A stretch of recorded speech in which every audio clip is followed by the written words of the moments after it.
ಎಲ್ರಿಗೂ ನಮಸ್ಕಾರ. Welcome back to my channel happy home maker. ಬಿಸಿಲಿನಲ್ಲಿ ಬೆಂದಂತಹ ನಮಗೆ ಈ ವರುಣನ ಮಳೆ ತುಂಬಾ ತಂಪನ್ನು ತಂದಿದೆ ಅಲ್ವಾ.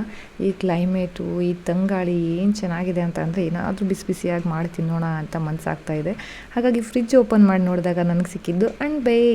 ಅಣಬೆ ಅಂತೂ ಸಖತ್ತಾಗಿರುತ್ತೆ ಫ್ರೈ ಮಾಡಿ ತಿಂದರೆ. ಇದು ನ್ಯಾಚುರಲ್ ಆದಂಥ ಅಣಬೆ ಅಲ್ಲ, ಫಾರ್ಮಲ್ಲಿ ಸಿಗುವಂಥದ್ದು. ಅದು ಕೂಡ ಟೇಸ್ಟ್ ಚೆನ್ನಾಗಿರುತ್ತೆ. ಮೊದಲಿಗೆ ನಾನು ಈ ಅಣಬೆನ ತೊಗೊಂಡು ವಾಶ್ ಮಾಡಿ ಈ ಥರ ಕಟ್ ಮಾಡಿ ಇಟ್ಕೊಂಡಿದ್ದೀನಿ. ಸೊ ಕಟ್ ಮಾಡಿ ಆದಮೇಲೆ ಇದಕ್ಕೆ ಒಂದು ಅರ್ಧ ಚಮಚದಷ್ಟು ಉಪ್ಪನ್ನು ಹಾಕಿ ಒಂದು 10 ನಿಮಿಷ ಹಾಗೆ ಬಿಟ್ಟಿಡ್ತಾ ಇದ್ದೀನಿ. ಸೊ ಈ ಅಣಬೆ ಅಂತೂ ತಿನ್ನಲಿಕ್ಕೆ ಸಖತ್ತಾಗಿರುತ್ತೆ, ರುಚಿ ಕೂಡ ತುಂಬಾ ಚೆನ್ನಾಗಿರುತ್ತೆ. ಮಾಡಲಿಕ್ಕೂ ತುಂಬಾ ಸಿಂಪಲ್ಲಾಗಿ ಈ ಒಂದು ರೆಸಿಪಿನ ನಾವು ಮಾಡ್ಬೋದು. ಸೊ ಇದಕ್ಕೆ ನೆಕ್ಸ್ಟ್ ನಾವು ಮಾಡಬೇಕಾಗಿರುವಂಥದ್ದು, ಇಲ್ಲಿ ನಾನು ಒಂದು ಬೌಲನ್ನು ತೊಗೊಂಡು ಒಂದು ಅರ್ಧ ಚಮಚದಷ್ಟು ಉಪ್ಪು, ಒಂದು ಚಿಕ್ಕದಾದಂಥ ಹುಳಿ, ಆಮೇಲೆ ಅದಕ್ಕೆ ಸ್ವಲ್ಪ ನೀರು ಹಾಕಿ ನೆನೆಸಿಡ್ತಾ ಇದ್ದೀನಿ. ಸ್ವಲ್ಪ ಬೆಚ್ಚಗಿರೋ ನೀರು ಹಾಕಿದರೆ ತುಂಬ ಬೇಗ ನೆನೆಯುತ್ತೆ. ಈ ಹುಳಿನ ಈಗ ಚೆನ್ನಾಗಿ ಹಿಂಡ್ಕೊಂಡಿದ್ದೀನಿ. ಸೊ ಉಪ್ಪು ಕೂಡ ಕರಗಿದೆ. ಇವಾಗ ಇದಕ್ಕೆ ನಮಗೆ ಖಾರ ಬೇಕಲ್ವಾ. ಸೊ ಇದಕ್ಕೆ ನಾನು ಖಾರದ ಪುಡಿನ, ಒಂದು ಚಮಚದಷ್ಟು ಖಾರದ ಪುಡಿಯನ್ನು ಹಾಕಿ ಪೇಸ್ಟ್ ಮಾಡ್ಕೊಳ್ತಾ ಇದ್ದೀನಿ.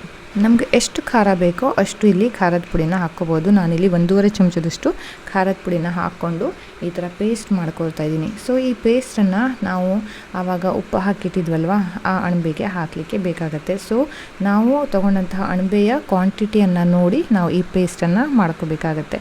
ಸೊ ನೋಡಿ, ಇವಾಗ 10 ನಿಮಿಷ ಆದಮೇಲೆ ಅಣಬೆಗೆ ಚೆನ್ನಾಗಿ ಉಪ್ಪು ತಾಗಿದೆ. ಇವಾಗ ಇದಕ್ಕೆ ಈ ಪೇಸ್ಟನ್ನು ಹಾಕಿ ಮಿಕ್ಸ್ ಮಾಡ್ಕೊಳ್ತಾ ಇದ್ದೀನಿ. ಈ ರೆಸಿಪನ್ನು 2 ಥರ ಮಾಡ್ಬೋದು. ಅಂದರೆ ಒಂದು ನಾವು ತವಾ ಫ್ರೈ ಮಾಡ್ಬೋದು, ಇಲ್ಲಾಂದರೆ ನಾವು ಎಣ್ಣೆಯಲ್ಲಿ ಡೀಪ್ ಫ್ರೈ ಕೂಡ ಮಾಡ್ಕೋಬೋದು. ಸೊ ಎರಡೂ ಕೂಡ ತುಂಬಾ ಚೆನ್ನಾಗಿರುತ್ತೆ. ಡೀಪ್ ಫ್ರೈ ಮಾಡಿದರೆ ತುಂಬ ಕ್ರಿಸ್ಪಿ ಆಗುತ್ತೆ. ಸೊ ತವಾ ಫ್ರೈ ಮಾಡಿದರೆ ಅಷ್ಟೊಂದು ಕ್ರಿಸ್ಪಿ ಆಗಲ್ಲ. ಹಾಗಾಗಿ ತುಂಬ ಕ್ರಿಸ್ಪಿ ಬೇಕಾದವರು ಡೀಪ್ ಫ್ರೈ ಮಾಡ್ಕೊಳ್ಳಿ. ಯಾರಿಗೆಲ್ಲ ಅಷ್ಟು ಎಣ್ಣೆ, ತುಂಬ ಜನರಿಗೆ ಆಯಿಲ್ ತುಂಬ ಇಷ್ಟ ಆಗಲ್ಲ, ಸೊ ಅವರು ತವಾ ಫ್ರೈ ಮಾಡಿಕೊಂಡ್ರೆ ತುಂಬಾ ಚೆನ್ನಾಗಿರುತ್ತೆ. ನೋಡಿ, ಇದನ್ನು ಇವಾಗ ಮೆರಿನೇಟ್ ಆಗಲಿಕ್ಕೆ ಒಂದು 5 ನಿಮಿಷ ಹಾಗೆ ಬಿಡ್ತಾ ಇದ್ದೀನಿ.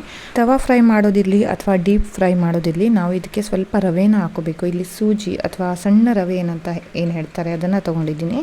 ಸೊ ಇದನ್ನು ಚೆನ್ನಾಗಿ ಇದಕ್ಕೆ ಹಚ್ಕೊಳ್ಳೋಣ. ಇದನ್ನು ಹಚ್ಕೊಂಡಾದ್ಮೇಲೆ ಇವತ್ತು ನಾನು ತವಾ ಫ್ರೈ ಮಾಡ್ತಾ ಇದ್ದೀನಿ. ಸೊ ತವೆ ಸ್ವಲ್ಪ ಬಿಸಿ ಆಗ್ತಾ ಇದ್ದಾಗೆ ನಾನು ಇಲ್ಲಿ 2 ಚಮಚದಷ್ಟು ಕೊಬ್ಬರಿ ಎಣ್ಣೆನ ಮೊದಲಿಗೆ ಹಾಕ್ಕೊಳ್ತಾ ಇದ್ದೀನಿ.